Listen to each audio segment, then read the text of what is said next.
Hello, bridge builders! I'm here with some exciting news. The first volume of interviews is now available on Amazon.com. The link can be found at eatlunchandboardgame.com. I promise that all proceeds from sales of this book will go right back into this podcast and channel.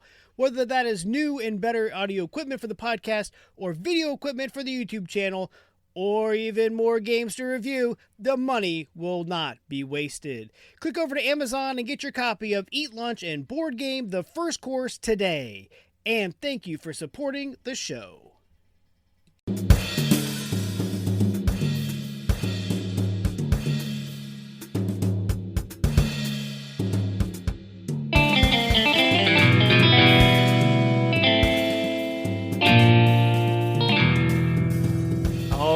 Welcome back to Eat Lunch and Board Game. I'm your host, Adam Collins, and with me today is game designer and artist Sara Beauvais. Sara, how are you doing? Great. Thanks for having me on your show. Oh, no problem. Now I have had an artist. I feel like I'm slowly working through every aspect of the gaming community. Well, I love being part of the gaming community. Chip and I, my husband Chip is a game designer, and when we met, we played lots of games together. So that's a great way to get to know people. Absolutely. So, for anybody who doesn't know, we've already mentioned you're an artist. So, anything else you do in the gaming community? Not really. I've been to some game conventions with my husband, and we'd like to take our daughter to one when she gets old enough. She's 7 now, and she's very into gaming. We're a gaming family. Oh, there's nothing wrong with that. My son, he's 8, and we were trying to sneak a game of Button Men in before dinner today. Yep, we always play games like after dinner, and it's a way to encourage our daughter to do what we want her to do, so she can play a game afterwards. There you go. It's a good way to bribe people. It is. So, how did you get into gaming? I think it was my mom who got me into gaming. She always had like European board games around when I was little, so I was introduced to it really young, and I always loved playing them. And then when I met Chip, we just encouraged each other to play more games. Well, there's nothing wrong with that. So, what is your current favorite game? So, if I came over to your house, what game is sitting on your table right now? Um, we like to play Magic. I mean, we've Chip and I have been playing Magic since we met, and it's a game that's always evolving, never gets old, and I love the artwork in that game. Yeah, he said something last time about you worked with an artist or helped her at Yeah, her I booth or was an something. intern for Rebecca Gay, who is an artist for Magic, and she lives in Amherst, Massachusetts. So I live in Maynard, and it's about like a half an hour drive to there, but I thought it was definitely worth it. And I loved working for her and getting to see what she does to create artwork for Magic. No, that is a really, really cool thing that not a lot of people get the chance to do. Yeah, and I even got some original paintings from her. She was really nice.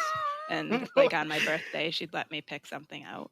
So, Oh my gosh. Well, yeah, that's quite the connection to have. it is. It was a great way to get into the gaming art um, business. Yeah, I definitely doesn't that does not hurt. I can tell you that. So when you did go, I don't know if you go to the office now or not, but when you did you play board games at lunch? Well, Chip used to work really close to our house, and he would play games during his lunch. I've never really had to um, go into an office, although I did work um, at the at, at a museum around here, but we didn't really game during lunch. But when Chip would take his gaming or his lunch breaks, I would meet him at a restaurant with his coworkers, and we would play games during lunch. See, that's great. What a what a great way to get to meet the coworkers and, sneak some gaming in on the side. Yeah. So if you had a full 60 minutes, what's your go-to 1 hour long game? Um, I like playing Dominion. I think that probably takes about an hour, maybe less. Depends who you're playing with and how badly I'm getting beat. But yeah, it can take an hour if I can hold my own long enough. Hmm. So if you had a lunch half hour, 30-minute game. Uh, I like Coloretto. It's a card game. Not Let's familiar with see. that one. Not familiar with that one. It's a really good game. I also like Lost Cities. Oh, That's there you a go. We have the Lost Cities card game, which is for two players, and it's very competitive. And you can either get a huge number of positive points or a huge number of negative points. You're going to score a lot, either above or below zero. That number's going Yeah, to it be can big. hurt quite a bit. So if you had a hidden gem or a guilty pleasure, a game that not a lot of people probably know about, and this is where I get in trouble because people name them, I write them down, then go buy them. Hmm. Well, when I was a kid, we'd play the garden game, which is a game, it's a board game, and then you have these cards that are seed packets, and the board actually has slots in it for the seed packet. So you just like stick the cards into the board and they line up in a row like you have a garden. And I think it's a great game, theme wise, and it's just fun, easy to play. That's awesome. I don't remember that one. I'll have to look that one up for sure. So when it comes to Kickstarter, backer, I know you're kind of partially a creator, both.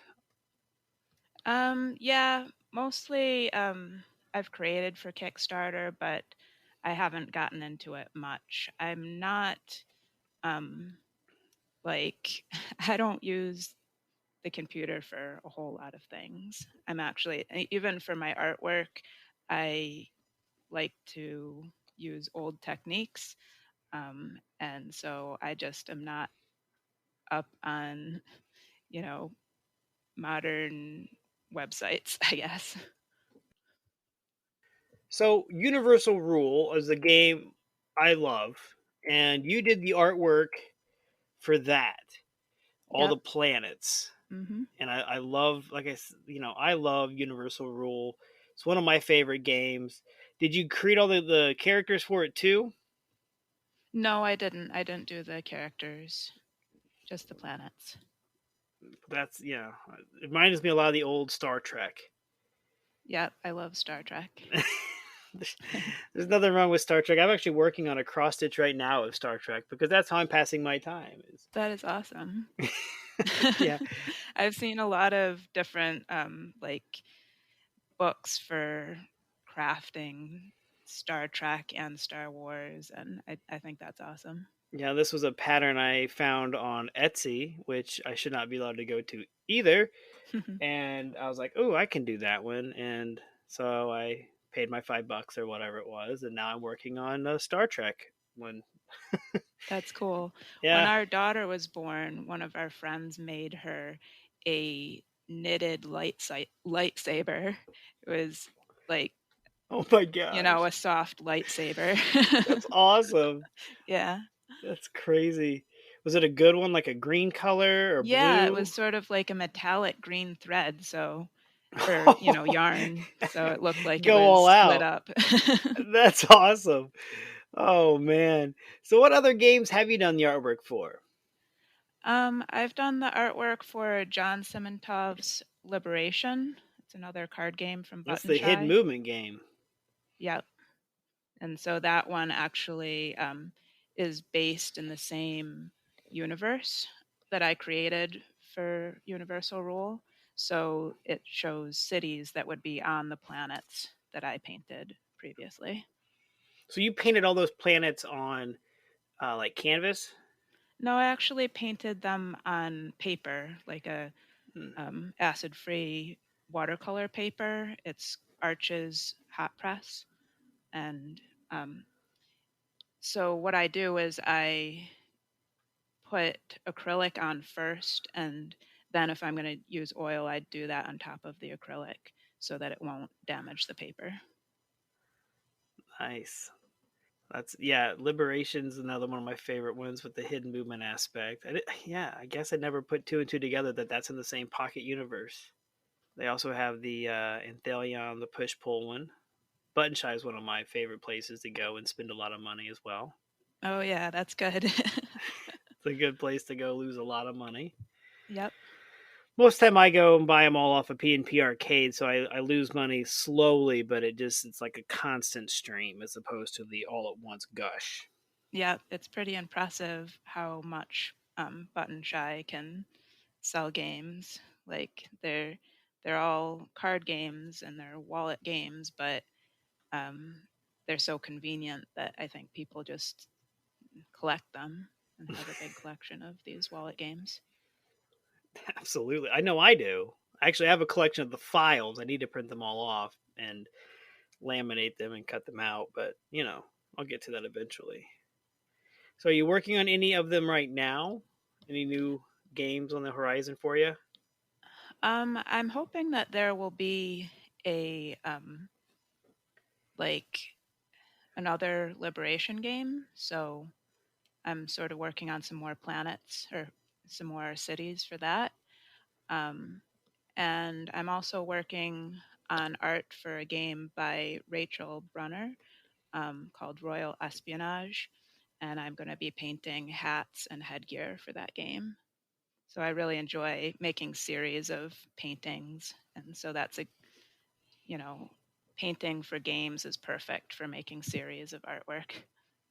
So, do you ever go bug Chip and say, "I have this great idea for art, make a game for it"? No, it's usually the other way around. that's, that's too bad. Like I feel like that's our biggest drawback. My partner and I is we always have all these game ideas and then no artists, and we're like, man, if only we, Yeah.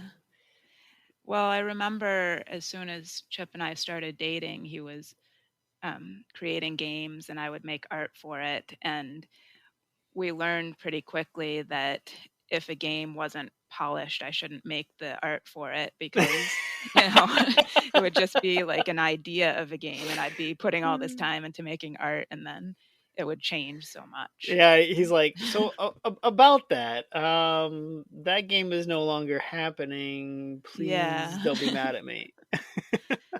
But, sometimes I get jealous if Chip asks another artist to do the art for Oh his game. So, no, he wouldn't do that. Oh my goodness.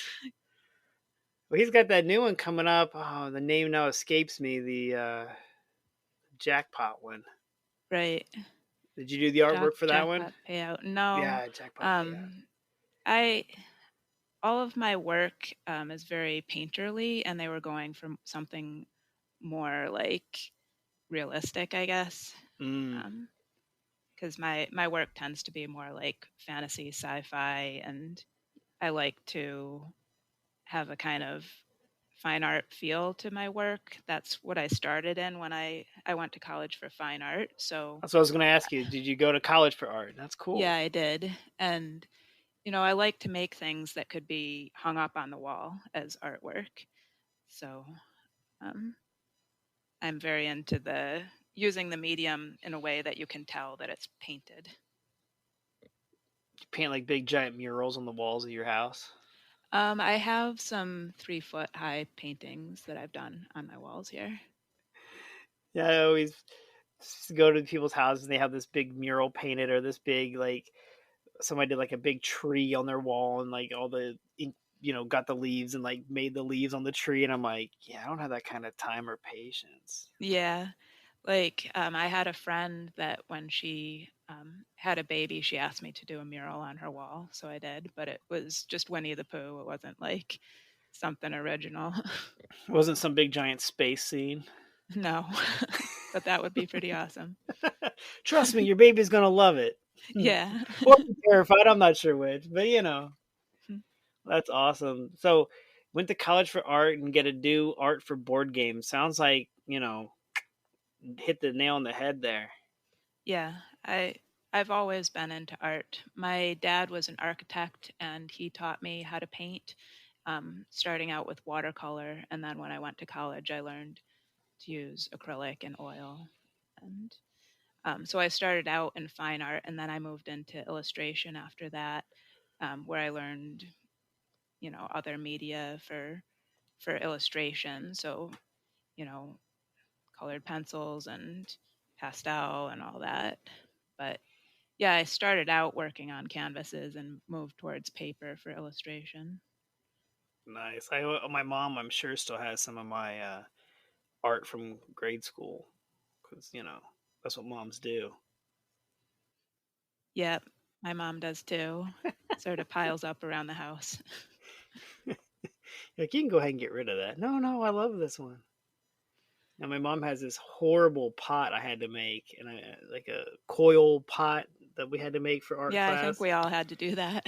Oh my gosh, my mom still has it, and she really wants it to be her urn, and I'm like, Mom, Oh my gosh. it is horribly ugly, Mom, and she's like, I know, but I love it, and I'm like, I mean, I made that. Oh my goodness, my junior year of high school, so it's like over 20 years old, and it just sits around the house, and she puts like fake flowers in it for every season, and Oh, that's great. I'm like, you still have that? She's like, oh yeah. I'm like, oh my gosh. Well, it becomes really sentimental. I keep all my daughter's artwork and date it so that I know when she made it, and it's really exciting to see your kid do the things that you like to do. Oh yeah, I understand that. My son came to me with a game idea, and we've been working on it for a while. Hopefully, we can get it kind of smoothed out a little bit and push forward. But it's always fun, play a game, and then he's got an idea to change the game or make it quote unquote better. Yeah. But and it's fun. I think Chip was talking about your daughter doing that with Downforce. Yeah, she wants to retheme everything with bunnies. She wishes Bunnies. that everything could be about bunnies, her schoolwork, her life, really. Downforce with bunnies. You could do that, right? Think about it though. You could hop over cars instead of Yep. running out. Like, you could hop over cars. That'd be whole new dynamic to the game. All of a sudden, you're racing pink bunnies and blue bunnies down a track. Yep. Eve will play any game that's about bunnies, so Oh well, sometimes we have to change the theme to be bunnies. there's a handful of bunny games out there. Yeah, there are. We probably have all of them. You have a whole separate shelf just for bunny games. Hmm. These are the games that aren't bunnies. These are the games that are bunnies. Like, that's how we divide up the games in the Beauvais household. That's right. If they have tokens that aren't bunnies, we just switch them out for bunnies. Where'd you get bunny tokens? I'm not sure. I don't remember where we got those, but we just That's a reused them steal. for different games. Monopoly, everybody's a bunny. It's a different color. Hmm. Hey, if it isn't broke, don't fix it, right? That's right. So before I forget to ask, how do you pronounce Klaus Teuber's The Settlers of... The Settlers of Catan? There you go. All right. See, but one thing, it's funny. So I've interviewed two people from Canada, and they both say Catan, and I'm like, Yeah, I've what? heard that too. Like, both of you, both the people from Canada. So that seems to be like one of the big ones. And the other big thing is, do you throw away the boxes to your expansions and try to shove all your expansions into the base game? Yes, we do that. Yeah. Some people think that's like, sacrilege, and I'm like, you kidding? It's the way But to then do I it. use the empty boxes for other things. Might usually find their way to the recycle bin, but but yeah, I've got to do it. I've got to keep the shelf space. Shelf space is a premium in my house, so if It's true.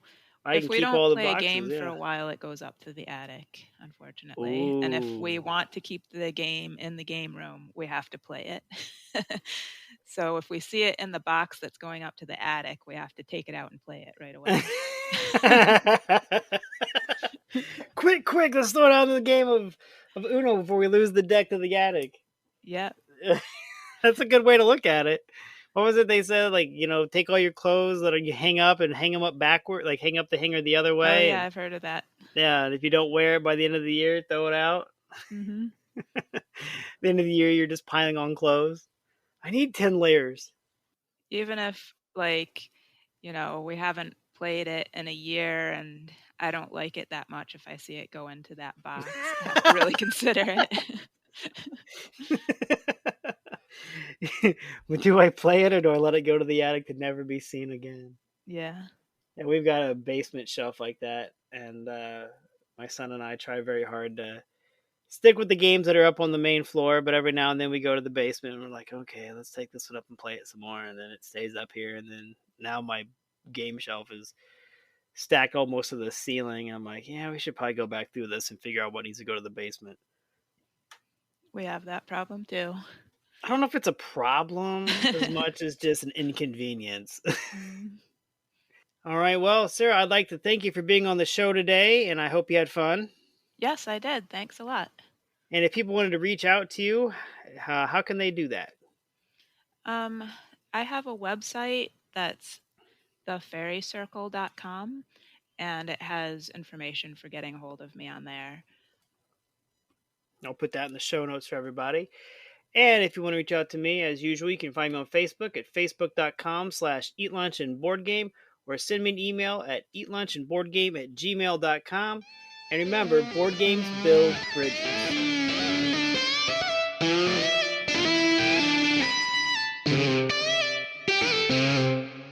Average Joe's Gaming is a weekly podcast brought to you by us. I'm Joe. I'm Tom. We talk about all things game-related. In this hour-long podcast, you'll discover what has arrived in the game room, which Funko Pop Tom just could not resist, and maybe, if you're lucky, we might get around to talking about games. Might. Tune in weekly. You can find us on all of your favorite podcast formats. Stay in tune with all things sports around Indiana and the nation with the Crash Course Podcast. Each week, we tackle the big storylines from the world of the Colts, Pacers, and the Indiana college scene, while also keeping a pulse on the nation.